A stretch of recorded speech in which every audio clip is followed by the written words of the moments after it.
Oi, gente, tudo bem com vocês? Tô passando aqui para avisar que tivemos um problema com a gravação de um dos áudios nesse episódio sobre a comunicação em fábricas recuperadas por trabalhadores.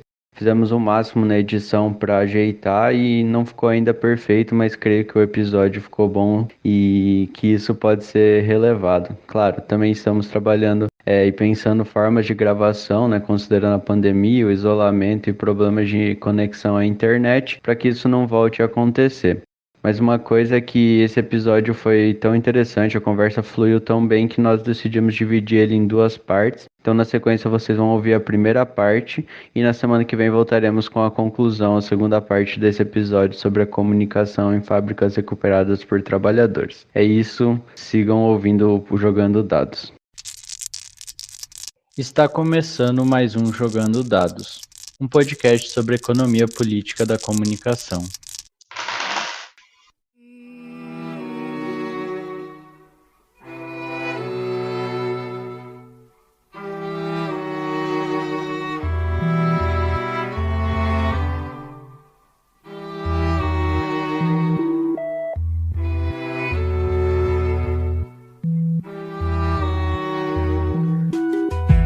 Olá, meu nome é Guilherme Bernardi e esse é o Jogando Dados.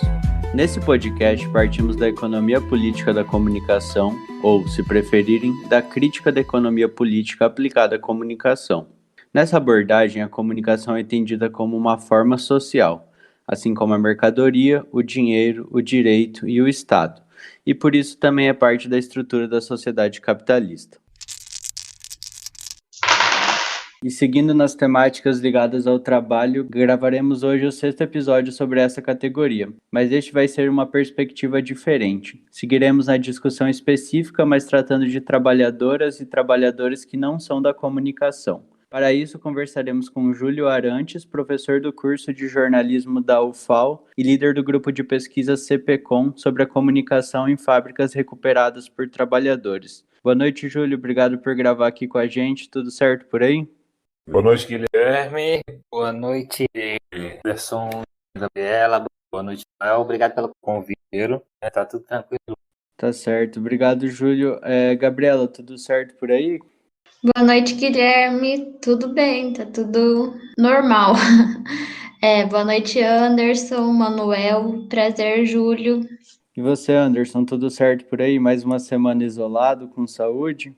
Isso, mais uma semana isolado, com saúde, vendo se construir um novo normal que admite uma média de 1.000 mortes por semana, como se já tivesse passado o pior, né? Mas enquanto estiver bem, não estiver nessa estatística, então tá tudo bem. Exatamente, né? O novo normal, ele é problemático, né? Não sei se o novo de agora, mas há muito tempo tá assim. E você, Manuel, tudo certo por aí? Como estão as coisas?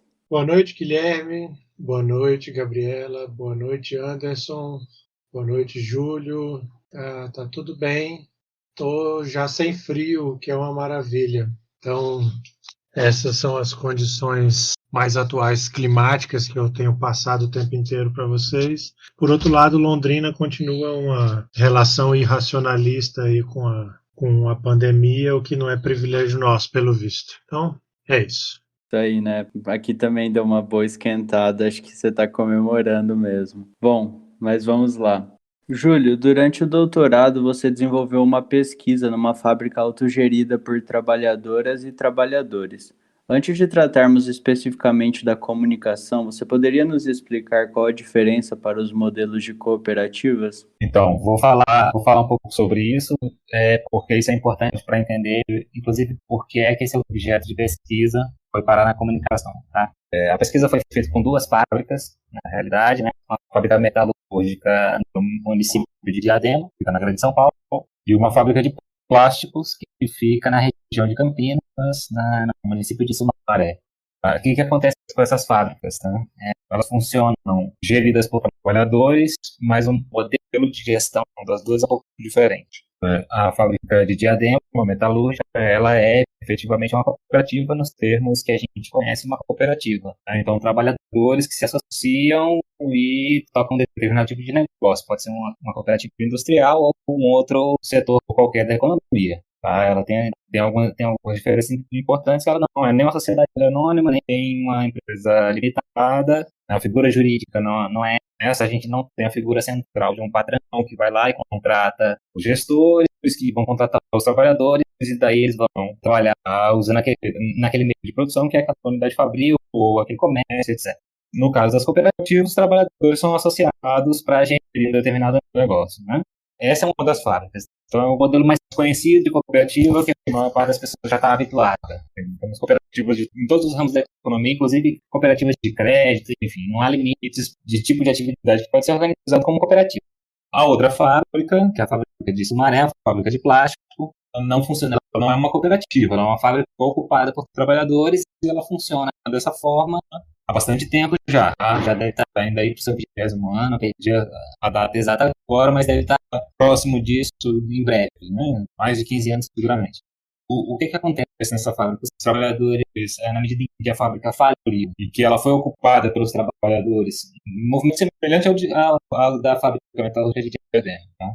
Eles ocuparam a fábrica e eles não deram esse passo adiante, vamos dizer assim, não fizeram essa opção por mudar a figura jurídica daquela fábrica para uma cooperativa de trabalhadores. Então a fábrica passou e continua durante o momento funcionando, inclusive com o mesmo CNPJ anterior e tal. Então eles encontraram outras formas de conseguir ali a fábrica, inclusive do ponto de vista jurídico, enfim, eles tinham uma realidade em particular lá que dificultava a formação de uma cooperativa e fizeram uma opção, que é uma opção política, mais à frente eu vou retomar isso, de manter a fábrica ocupada sem decretar em definitivo a falência da fábrica, sem adquirir a massa falida por meio de financiamento bancário, etc. Eles continuam ocupando a fábrica e produzindo depois da saída do patrão, apesar das tentativas de retomar o parque fabril, enfim, é uma luta, eu vou chamar de uma luta em processo, porque ela não cessa como cessou no caso da cooperativa de Diadema, que ela cessa no momento em que eles conseguem adquirir a fábrica e tomar ela de fato para gerir sobre um outro modelo. Então são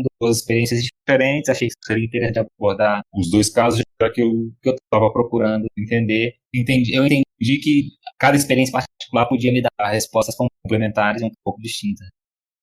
Júlio, voltando à categoria trabalho, você optou em estudar fábricas no sentido mais tradicional de trabalho produtivo, ao invés de analisar as mudanças de trabalho cultural ou intelectual que são mais comuns na pesquisa em comunicação, né? Qual foi o motivo dessa escolha?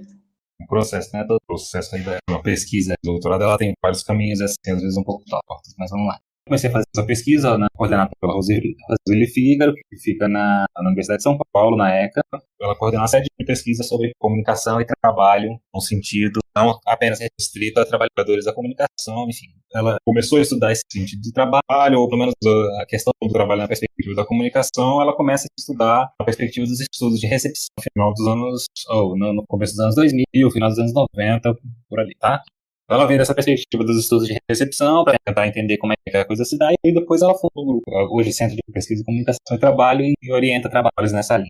Na época, o grupo pesquisava o trabalho dos comunicadores, dos jornalistas, então do trabalhador cultural no sentido amplo, e foi uma proposta minha de fazer uma pesquisa com trabalhadores que não são da área da comunicação, por uma razão muito direta. A comunicação ela não está presente só no trabalho do trabalhador da comunicação, nem só no trabalho daquele trabalhador cultural e etc. A comunicação está presente e ela é constitutiva, como a gente vai chamar, da atividade de trabalho. Tá? Então a gente queria, eu em particular, e a pesquisa, né, realizada nesse âmbito do grupo, eu em particular queria entender como é que a comunicação se realiza nesses setores de trabalho mais tradicionais, vamos dizer assim, no sentido desse trabalho produtivo, como você colocou, para tentar entender como é que a comunicação está presente ali e qual é essa gênese da informação, como é que a gente pode pensar depois da informação como o produto do trabalho também, no sentido do trabalho produtivo, que o César Bolan, que já participou aqui do programa, vai falar depois, né, informação mercadoria, onde é que está a gênese dessa informação mercadoria. A hipótese que a gente queria trabalhar é que ela está justamente no setor produtivo. Tá? Então, na medida que a gente entende trabalho como essa categoria fundante do ser social, a gente pode rastrear até o trabalho mais, vamos dizer assim, braçal, para usar o termo mais vulgar, né, mais conhecido, assim, menos acadêmico, talvez. A gente pode rastrear até o trabalho braçal a origem dessa informação da mercadoria, assim como o próprio César vai colocar lá no livro dele, da tese dele. O nome do livro é o Indústria cultural, informação e capitalismo. Perfeito, Anderson. Que vai estar logo no capítulo 1 ele falando sobre essa questão da gênese da informação mercadoria. Então, fui buscar lá no trabalho dos setores tidos como setores produtivos, porque é uma discussão também aí se os setores culturais são ou não setores produtivos ou não, os processos fazem essa discussão, enfim, tem uma discussão longa com outros setores também marxistas, né, pesquisa sobre a questão do trabalho, qual é a gênese dessa informação mercadoria e como é que ela se dá ali naquele ambiente. Óbvio que esse é um dos aspectos que foram investigados, tá? Ele, na verdade, aparece como resultado da investigação, né? A gente chegou a esse resultado, mas fundamentalmente a gente queria entender como é que as relações de comunicação elas estão atravessando o trabalho naquelas fábricas. E o que é que muda de uma gestão vertical, patronal, tá, em que a gente tem lá a figura do dono dentro da fábrica, que contrata outros gestores para gerir aquele negócio. Como é que essa comunicação vertical, que vem, né, desde o proprietário até o chão de fábrica, se realiza e que diferença isso vai ter para uma realidade diferente em que o próprio trabalhador se organiza coletivamente e, tendencialmente, pelo menos do ponto de vista ideal, essa comunicação ela já não é mais vertical, ela é uma comunicação horizontal, porque as decisões elas são coletivizadas, horizontalizadas e tal, então se isso é verificável ou não. Tá? E por que isso? Porque eu vou trabalhar tese um outro conceito, que é o conceito de um linguista italiano, Ferruccio Rossellandi, que ele vai falar que é uma homologia entre o trabalho comunicativo, a atividade de comunicação e a atividade de trabalho, no sentido de trabalho manual, tá? Esse trabalho produtivo manual. Na medida em que é uma homologia, a gente entende que se a gente consegue identificar mudanças nessas relações de comunicação, a gente consegue identificar mudanças no trabalho também. Como a gente está olhando a partir da comunicação, para a gente é um instrumento bastante interessante, é um método interessante, uma forma interessante de chegar a esse resultado desde a comunicação, já que a gente pode pensar em termos homológicos que a lógica que orienta a atividade comunicativa é a mesma lógica que orienta a atividade de trabalho. Tá? Então, a gente começa por aí e vai entrar nessas fábricas, vai fazer uma pesquisa de campo longa para tentar entender que mudanças são essas e como é que essa comunicação ela vai acontecer ali naquele espaço. Falando sobre a categoria trabalho, a partir de autores como Leontiev e Antunes, desde a definição de trabalho de Marx, presente no capítulo 5 do Capital, que a gente discutiu aqui em outros episódios, né, nessa série sobre o trabalho. Como você falou, tem um artigo que a gente vai deixar aqui como referência para esse episódio, foi publicado na EPTIC, sobre a comunicação em fábricas recuperadas por trabalhadores, fluxos de informação ou relações de comunicação. Você poderia desenvolver um pouquinho dessa questão da comunicação e do trabalho estarem interrelacionados na constituição do gênero humano? Esse é um ponto de polêmica aqui no Jogando Dados de possível polêmica aqui no Jogando Dados e nos estudos de comunicação e trabalho. Poderia desenvolver um pouquinho mais para a gente essa ideia, Júlio? Esse artigo é um fragmento da tese, esse texto está na tese também, é um fragmento que foi publicado. Eu imagino que seja um ponto de polêmica e se ele é uma polêmica aqui dentro da economia política da comunicação, fora dela deve continuar sendo polêmica também, talvez até mais, porque fora já existe uma polêmica também, né? Não é uma coisa, não é exclusividade nossa. Os teóricos do trabalho que são de linhas marxistas já brigam muito em relação a isso, de um tempo para cá, né? A gente não está... Queria até que essa polêmica fosse uma polêmica inédita nossa, mas não é. Por que eu estou trabalhando nessa questão da tese? Bom, a gente tem, na verdade, vários autores que vão se dedicar a essa questão, né? Vamos dizer assim, eu recorri a alguns autores que conseguem mostrar algumas questões que me parece que não estão contempladas em todos os autores. É óbvio que alguns vão focar mais em uma coisa e outra, ou em outra, para tentar entender o que está acontecendo. Bom, existe uma briga muito ferrenha em torno de algumas questões em relação a isso, sobre o que é então a categoria fundamental social, porque, no fim das contas, para o marxismo, por que essa questão é importante para o marxismo? Porque é para conseguir orientar de que forma a classe trabalhadora precisa se organizar em torno da sua pauta principal. Então, o que é que comanda a formação, a organização do modo de produção? Sem entender o que está na organização mais básica desse modo de produção, né? O que funda o ser social, que é a questão do trabalho, hoje a gente não consegue traçar as estratégias corretas de intervenção política. Então, por isso que esse assunto é tão disputado no interior do marxismo. E aí a gente vai ter uma série de polêmicas, desde uma restrição, pelo menos de uma concepção mais ortodoxa, ou mais restritiva, em torno da noção do trabalho fundamental social, como aquele trabalho Marx vai chamar de intervenção direta na natureza, de modificação da natureza para a produção dos meios de sobrevivência, tá? E outras perspectivas vão tentar pensar, tá, mas como é essa gênese do ser social? Se a gente começar, por exemplo, pelo Lukács, que vai falar lá, a gente pode pensar na teleologia primária, que é a capacidade do homem de planejar a sua ação para a modificação da natureza. A teleologia secundária, a capacidade do homem de pensar a sua influência sobre outros homens para fazer com que eles ajam de uma outra determinada maneira.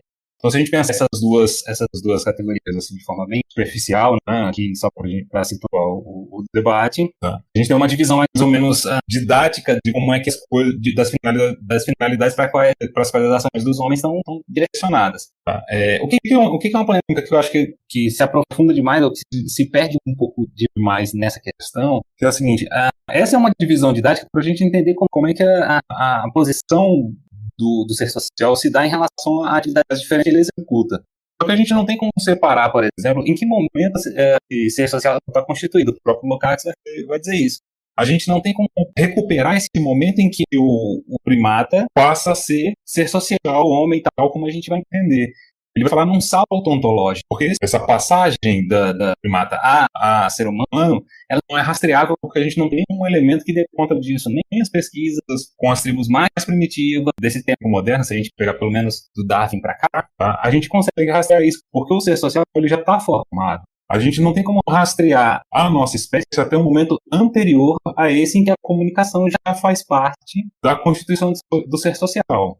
Então, essa divisão mais ou menos didática ou científica, essa nossa capacidade de conseguir perceber que o homem desenvolve a atividade dele de trabalho, pensando em finalidade para modificar a natureza e produzir os seus meios de sobrevivência, consegue perceber também que ele consegue utilizar essa capacidade para pensar como fazer, mover outros homens ou como influenciar outros homens. A gente tem que admitir que essa capacidade ela se desenvolve simultaneamente. Não só porque a gente não consegue rastrear ela, mas porque é bastante provável que essa capacidade humana tenha se desenvolvido efetivamente de forma simultânea. A gente fazer essa diferenciação, ela serve para várias coisas, tá? Para polêmicas e tal, mas enfim, ela é uma divisão que a gente consegue fazer somente a posteriori. Essa divisão não existe lá na origem, vamos dizer assim, da homenização do homem, tá? Ela vai surgir de forma muito espontânea e simultânea. O homem, desde a sua origem, ele é um ser ele é uma espécie que modifica a natureza em conjunto. A gente não tem esse homem indivíduo sozinho, isolado, que surgiu espontaneamente num determinado... Essa visão religiosa. Um casalzinho de seres humanos que surgiu isoladamente lá num determinado lugar do mundo e aí começou a dar origem à espécie. Esse homem isolado ele nunca existiu, ele se desenvolve enquanto espécie já em conjunto desde o princípio. Ele se desenvolve modificando a natureza e modificando a si e aos outros de forma simultânea. Então essas divisões elas nos ajudam a pensar uma série de coisas, mas um determinado ponto do debate político dentro da ciência ela é complicada. E atrapalha a gente desenvolver algumas questões que são importantes, como, por exemplo, perceber que essa questão homológica da atividade, para usar um termo do Rassilandi já. Aí tem outros autores que vão entrar, o Leontiev, para pensar a questão da linguagem, porque eu trabalho muito na linha da linguagem também, para tentar entender a questão do pensamento, como é que o pensamento humano se estrutura. Os autores vão dizer, o pensamento vai se estruturar como uma linguagem. A gente, para conseguir acessar aquelas informações que são necessárias da nossa atividade, a gente acessa elas como se fosse uma estrutura de linguagem. Então, tem uma série de questões aí que eu não vou entrar muito assim, em cada autor, mas a minha posição nesse debate político começa a partir daí. Então, essa é uma questão inicial. Devolver a bola para você, porque eu acho que deu, pelo menos para me situar nesse ponto do debate. E tem outras questões envolvendo isso aí que eu quero dar sequência, mas eu vou aguardar a sua pergunta. Vamos falar com o Manuel agora, então. Manuel, autoras como a Roseli Fígaro, líder do Centro de Pesquisa em Comunicação e Trabalho, é mais direta ao apontar que a comunicação faz parte da ontologia do ser social, apropriando-se de um conceito trabalhado por Lukács. Você pode nos falar como você vê essas questões? Então, Gabriela, primeiro, como o Júlio falou, de fato não é exatamente uma polêmica recente, mas é uma discussão que tem ganhado contornos bastante relevantes e destacados contemporaneamente por conta da reaparição, digamos assim, não só da polêmica, porque ela interessa bastante a discussão, claro, mas muita confusão, digamos assim, né? Nessas, sei lá, camadas, vamos dizer assim, né? Ou articulações ou relações desse processo. A gente tem vivido essa discussão nos diversos fóruns de debate, no bom período que a gente se encontrava nos eventos, e essa discussão volta e meia, ela reaparece. Tem quase, vamos dizer assim, uma divisão bem demarcada, portanto, das pessoas e os caminhos onde elas se colocam aí, né?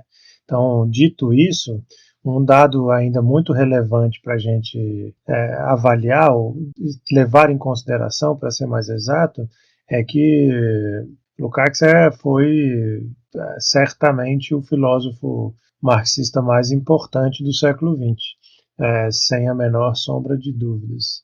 E um trabalho monumental, né? E super multifacetado, dos debates estéticos, da análise literária, né?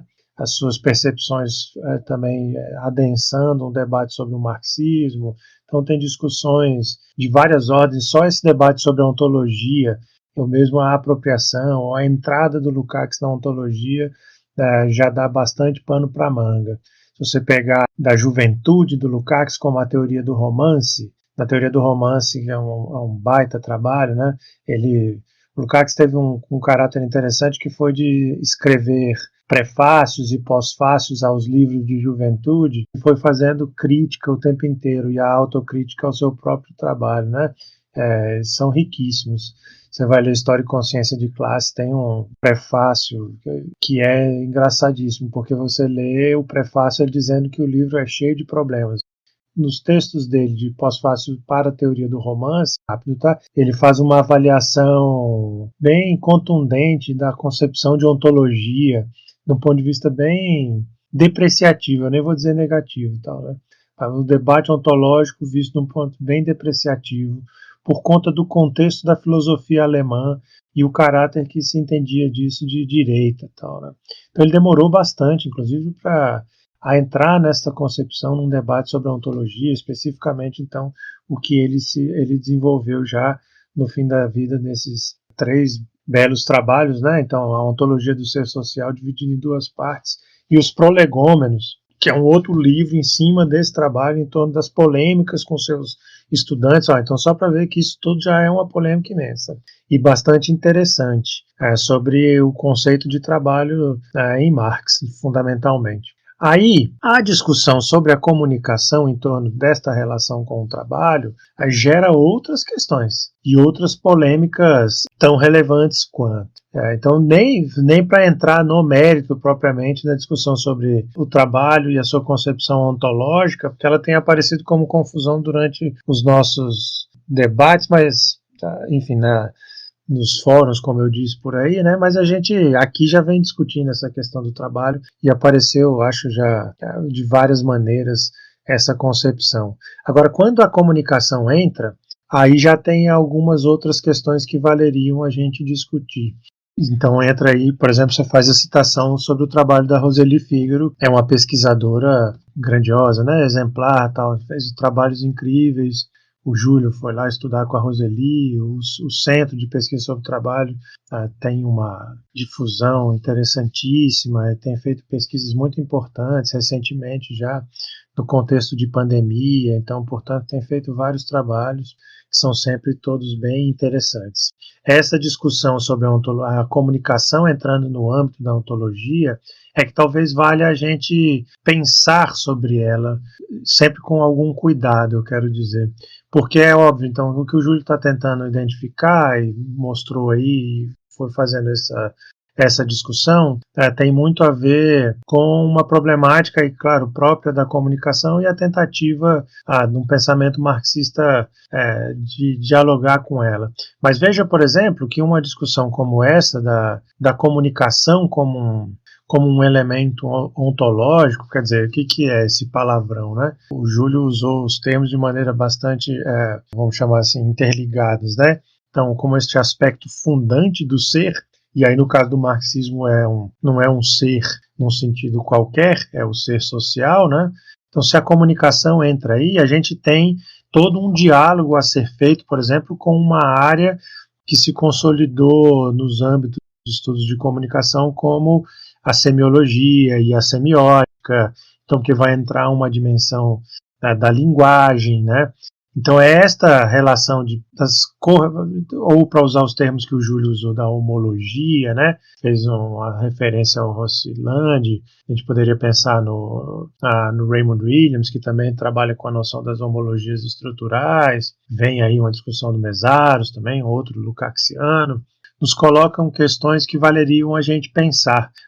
E aí, esta questão da correlação, que me parece, em geral, confusa, da comunicação como um elemento ontológico, até onde eu entendo, ela deriva de uma confusão da concepção do trabalho. Então, esta dificuldade de entender ou apontar, o Júlio fez acho muito interessante sobre estas perspectivas, e que valeria a gente prestar atenção. Por exemplo, que vem ficando evidente para nós, e que eu acho que tem a ver com as perspectivas da EPC trabalhar num nível dialético. E aí eu também devolvo a palavra. É porque há uma relação dessa, pode ela adentrar num, vamos chamar assim, historicista, né? Ou, por outro lado, num nível ahistórico. São dois equívocos simétricos dessa perspectiva. Ou seja, ao identificar o trabalho como ontológico, e aí, consequentemente, a comunicação, há, em geral, uma das perspectivas, que é essa, que seria a histórica, vamos dizer assim, ela acaba gerando o seguinte problema. Estas coisas, elas são, por serem ontológicas, elas são vistas praticamente como elementos imutáveis, né, e que elas só passam por modificações conjunturais. Esse é um dos problemas.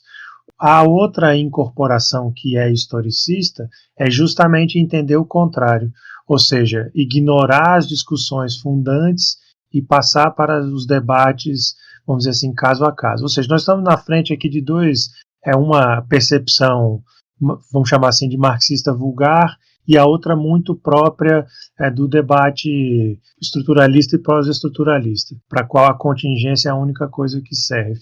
A EPC, eu acho que é o que traz, a partir desses trabalhos como Júlio citou, e que eles pensam isso do ponto de vista da dialética, ou seja, do que está posto e do que está pressuposto, as efetivas relações aí colocadas em jogo.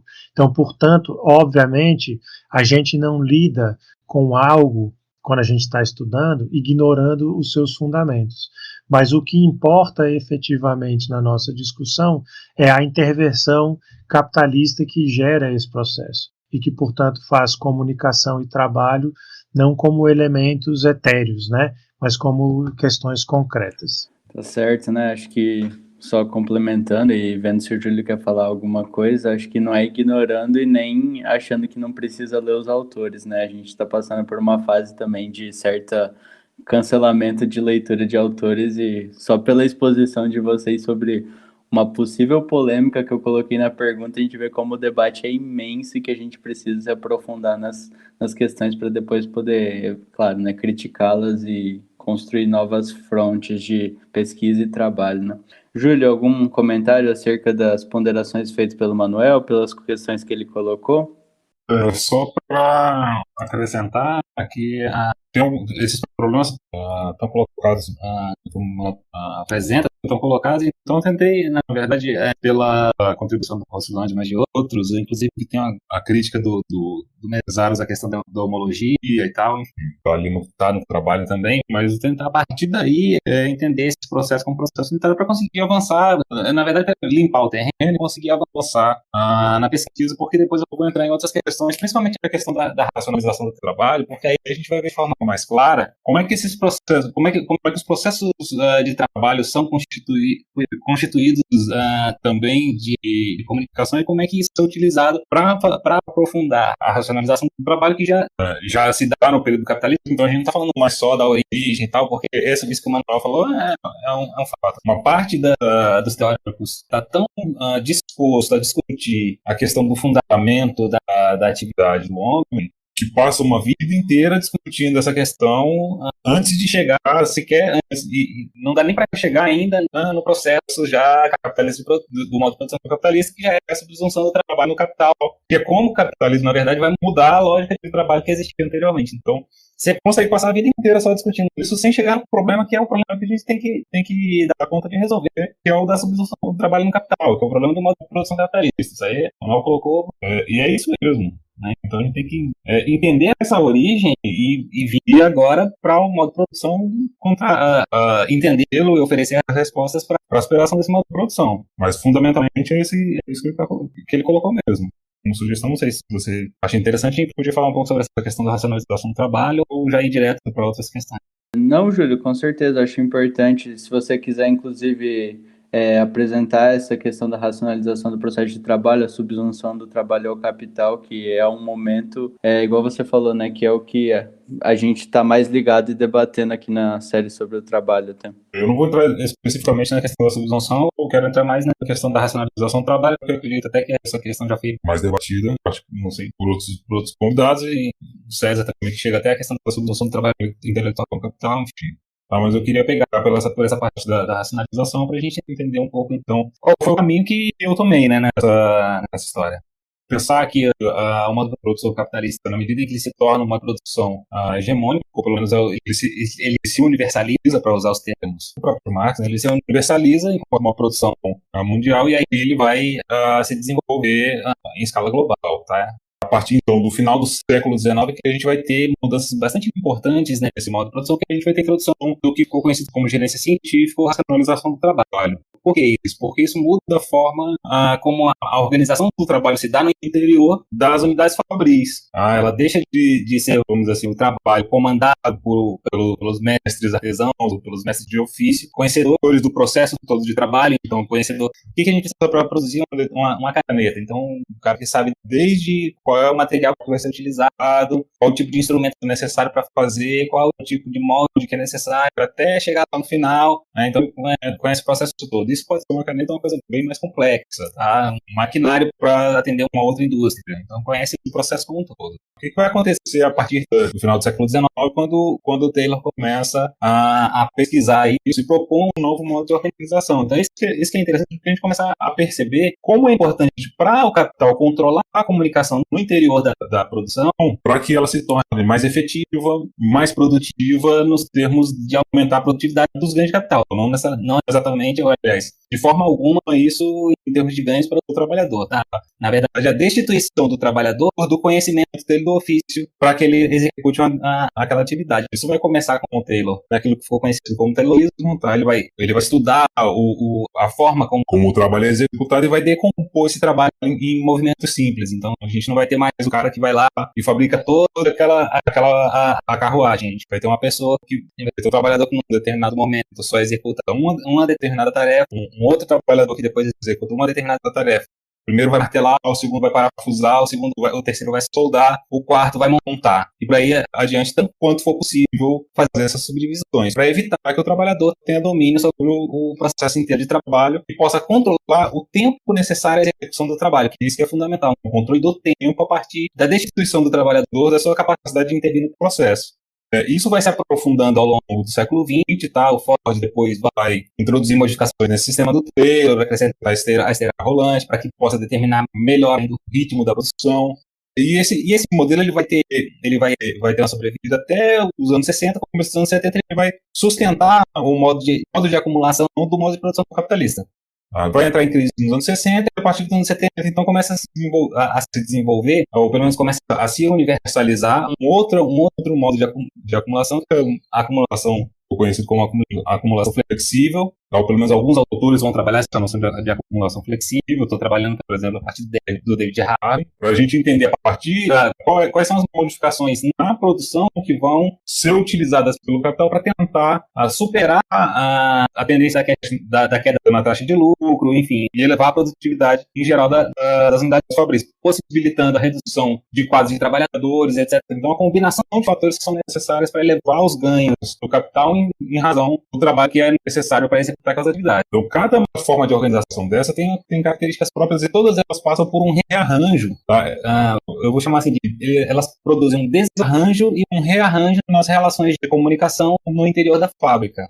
Se a gente pensar, por exemplo, que o Taylor vai colocar um trabalhador por máquina e vai dizer, olha, você só tem que fazer isso aqui. Você vai fazer um movimento levando o seu braço direito da altura do ombro até a altura da cabeça, com essa chave na mão, nesse parafuso aqui. E esse trabalhador vai fazer só isso. E ele vai passar o dia inteiro naquela máquina fazendo só isso. Ele está fazendo algumas coisas para impedir que o trabalhador participe de todo o processo de produção. Como isso vai acontecer? Ele não vai pegar o mestre de ofício lá, que entende da produção da peça inteira ou do produto inteiro, e vai colocar para trabalhar ali. Ele vai pegar uma pessoa que ele consegue treinar em 2 dias, um dia, se for possível. Pois ó, se para aqui na frente dessa máquina e faça esse movimento.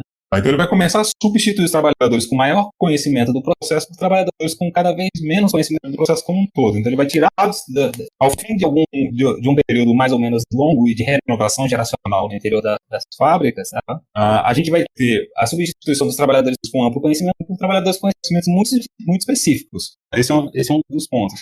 O outro ponto é que ele vai impedir que os trabalhadores tenham tempo ou disponibilidade para estar para ir comandando o processo e, nesse comandar o processo de trabalho, estabelecendo outras relações que podem desembocar em outro tipo de organização, como, por exemplo, a organização sindical, a organização do ritmo do trabalho num sentido mais acelerado ou mais lento, a depender de como é que estão as relações, as lutas de classe naquele momento. Né? Então, uma série de coisas que, a partir dali, já vai ser possível perceber. Isso vai se agudizando com essas mudanças.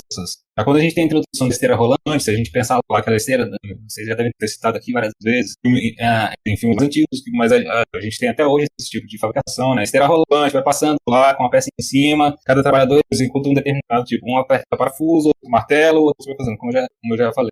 Esse é uma outra forma de organização que também coloca os trabalhadores numa situação de potencial incomunicabilidade. Além disso, eles não só impedem a comunicação entre os trabalhadores, como também adotam uma forma de comunicação ou formas de comunicação com os trabalhadores para que vai orientar o trabalho dele naquele sentido em que a gerência da fábrica propõe. Nunca no sentido em que o trabalhador entende que seja melhor e efetivamente às vezes não é melhor. Tá? Não é melhor para o trabalhador, não é melhor para a qualidade do produto, não é melhor para o andamento do trabalho, enfim. Tá? Mas é importante para a gerência que seja executado tal qual ela ordena. Então isso vai sendo modificado do Taylorismo depois para o Taylorismo Fordismo, e depois a gente vai ter a acumulação flexível dentro da acumulação flexível a gente tem vários modos de organização. O que ficou mais conhecido foi o Toyotismo, né, que surgiu lá no desenvolvimento das fábricas da Toyota no Japão, em razão da necessidade do Japão de reconstruir sua economia depois da Segunda Guerra Mundial. Então eles entraram num período de rever todo o processo de produção, né, apesar de ter ficado conhecido como Toyotismo. Há quem chama de onismo, porque quem criou de fato o método não se chamava Toyota, foi o Ono, enfim, Taiichi Ono. Mas enfim, qual é a grande diferença para esse modo de produção? Que a gente, como o modo de produção do Fordismo, do Taylorismo se baseia na produção em massa, tá? A gente produz muito, a gente eleva tanto a produção, a gente eleva tanto a nossa capacidade produtiva, que a gente produz muito, mas aí a gente esbarra num outro problema, que é a formação de estoques gigantescos e a indisponibilidade do mercado de absorver toda aquela produção. Esse é um dos problemas, tá? Da produção de massa. Então, esbarra nesse problema. Esse problema cria um problema de acumulação de capital, o lucro decresce, já que a gente tem uma oferta muito grande de produtos, uma demanda muito, muito pequena, e isso começa a gerar um problema, isso que vai precisar ser resolvido depois. Mas já vem para frente aí sim, na fase do toyotismo, a gente entra numa crise nos anos 60, nos anos 70, como eu falei, e a gente tem um rearranjo dessa produção em nível mundial, que é a passagem dessa produção em massa, standardizada, como eles chamam, standardizada, para uma produção flexível. O que vai ser essa produção flexível? A capacidade de produzir muitas coisas diferentes com aquela disponibilidade de fabrico que a gente tem, para atender públicos muito diversos e tentar, dessa maneira, reduzir os estoques. Então a gente tem uma série de modificações. Essas modificações elas vão se dar dentro das fábricas, no processo de trabalho, elas são extremamente dependentes de processos de comunicação e informação, extremamente dependentes. Então, a entrada das tecnologias de informação e comunicação nas fábricas é muito anterior à entrada de tecnologias de informação e comunicação para o uso geral das pessoas. Quando a gente fala assim, as tecnologias de informação e comunicação chegaram nos anos 90 no Brasil e tal, não sei o quê. Nas fábricas chegaram muito antes.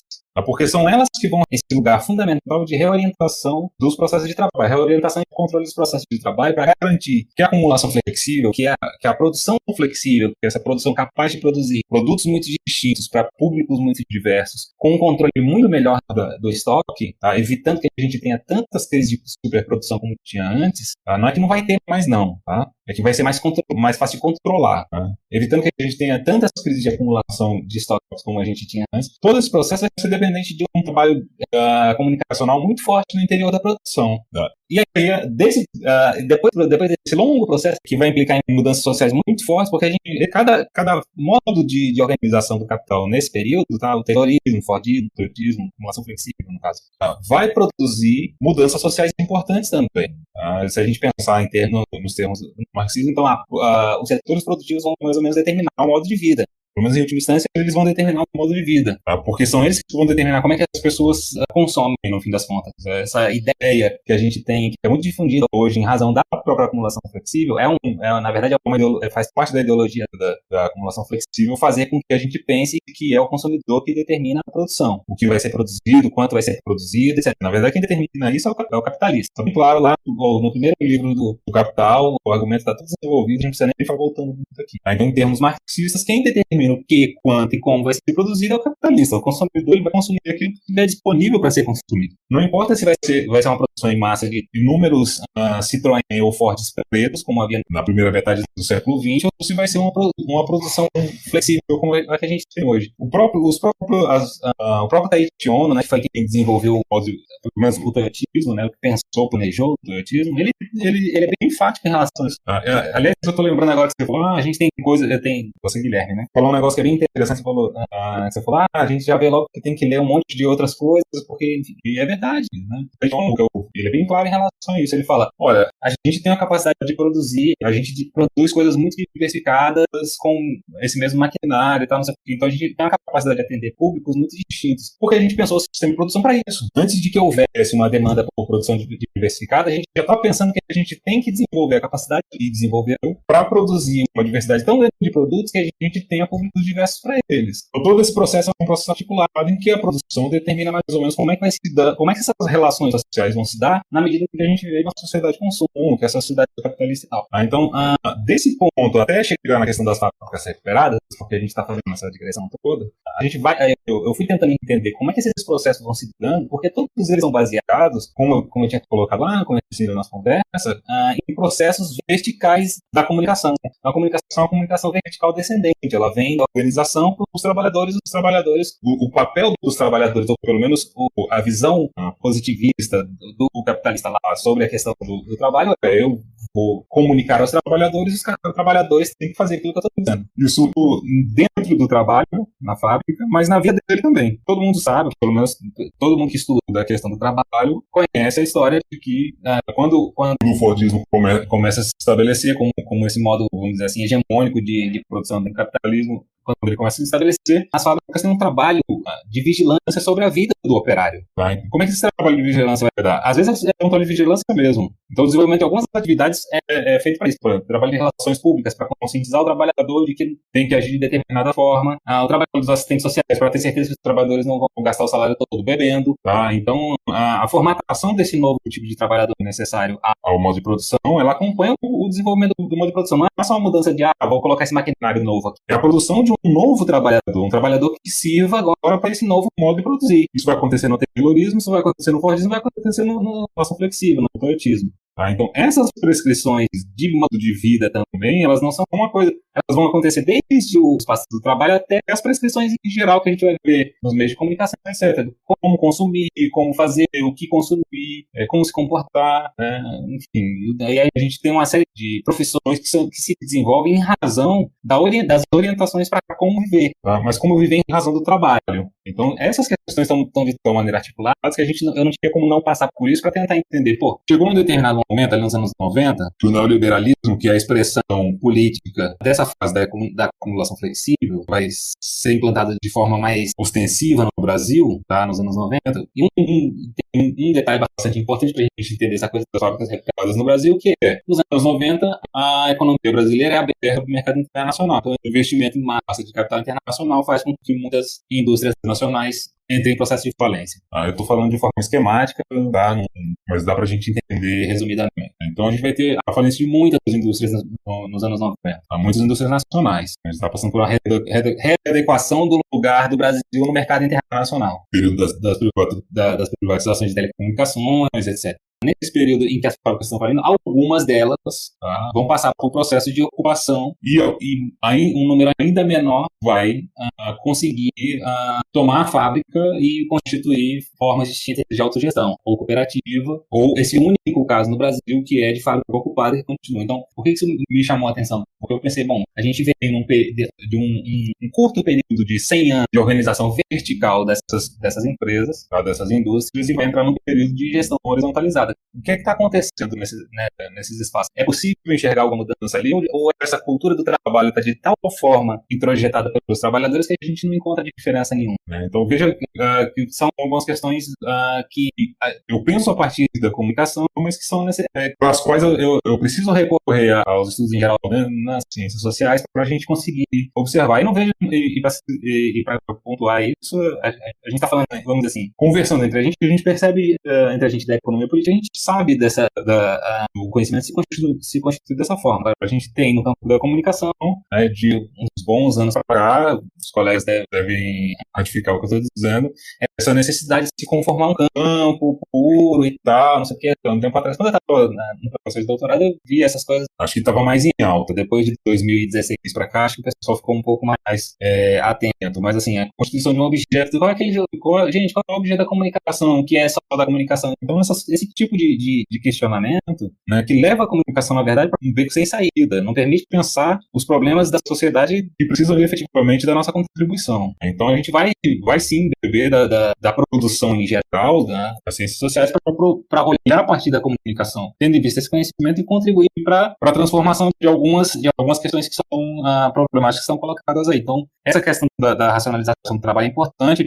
Foi muito bom desenvolver o trabalho no período que eu desenvolvi, e com uma outra colega também, a Cláudia Reveste, também pesquisou essa questão da racionalização. Ela, na verdade, pesquisou especificamente isso. Eu passei por isso para poder chegar na questão das fábricas recuperadas, e ela pesquisou pensando como é que as relações públicas atuaram no sentido de garantir que a racionalização fosse desenvolvida tal como foi planejada no caso brasileiro e no caso francês também, que ela conseguiu acompanhar o caso da França. Então, são trabalhos que conversaram, né, bastante, tinham pontos de interseção bem interessantes e possibilitou que a gente chegasse nessa análise dessas fábricas. São pontos controversos aqui no Jogando Dados, né? É controverso mesmo. O pessoal brinca muito, né, que é mais fácil ter uma polêmica juntando dois marxistas do que juntando um marxista e um pós-modernista. Acho que sai mais polêmica entre os dois marxistas. É verdade mesmo. Assim, por experiência própria e dos colegas, acredito que eles vão concordar. Oi, gente, sou eu de novo. Agora que vocês ouviram a primeira parte, estou voltando aqui para dizer que o papo estava bom mesmo e vocês vão poder continuar ouvindo essa discussão sobre a comunicação em fábricas recuperadas por trabalhadores na próxima semana. Não se esqueça de deixar sua pergunta ou dúvida em um dos nossos canais. Você pode mandar um e-mail para o jogandodadspod@gmail.com ou enviar perguntas para o nosso Facebook, facebook.com/jogandodadospodcast, nosso Twitter, @jogandodadospod, ou para o nosso Instagram, @jogandodadospodcast. Não se esqueça de assinar o podcast para ser notificado quando o próximo episódio for publicado. Estamos em vários agregadores de podcasts, como Spotify, o Apple Podcasts e o Google Podcasts. Mesmo assim, não deixe de compartilhar e recomendar aos amigos, amigas, companheiros, companheiras que curtem a área e querem saber mais sobre o tema. O Jogando Dados é uma produção da parceria Cubo-El, Laboratório de Estudos sobre Comunicação e Crise do Capitalismo da Universidade Estadual de Londrina, e CPCom-UFAL, Crítica da Economia Política da Comunicação da Universidade Federal de Alagoas. Esse episódio teve produção e edição de Anderson Santos, Gabriela Fernandes Silva, Guilherme Bernardi e Manuel Dourado Bastos. A arte que ilustra o podcast é de Davi Fiuso. As artes para divulgação e as atualizações das redes sociais são de responsabilidade de Gabriela Fernandes Silva. Até a próxima semana. Technologic. Buy it, use it, break it, fix it, crash it, change it, mail, upgrade it, charge it, point it,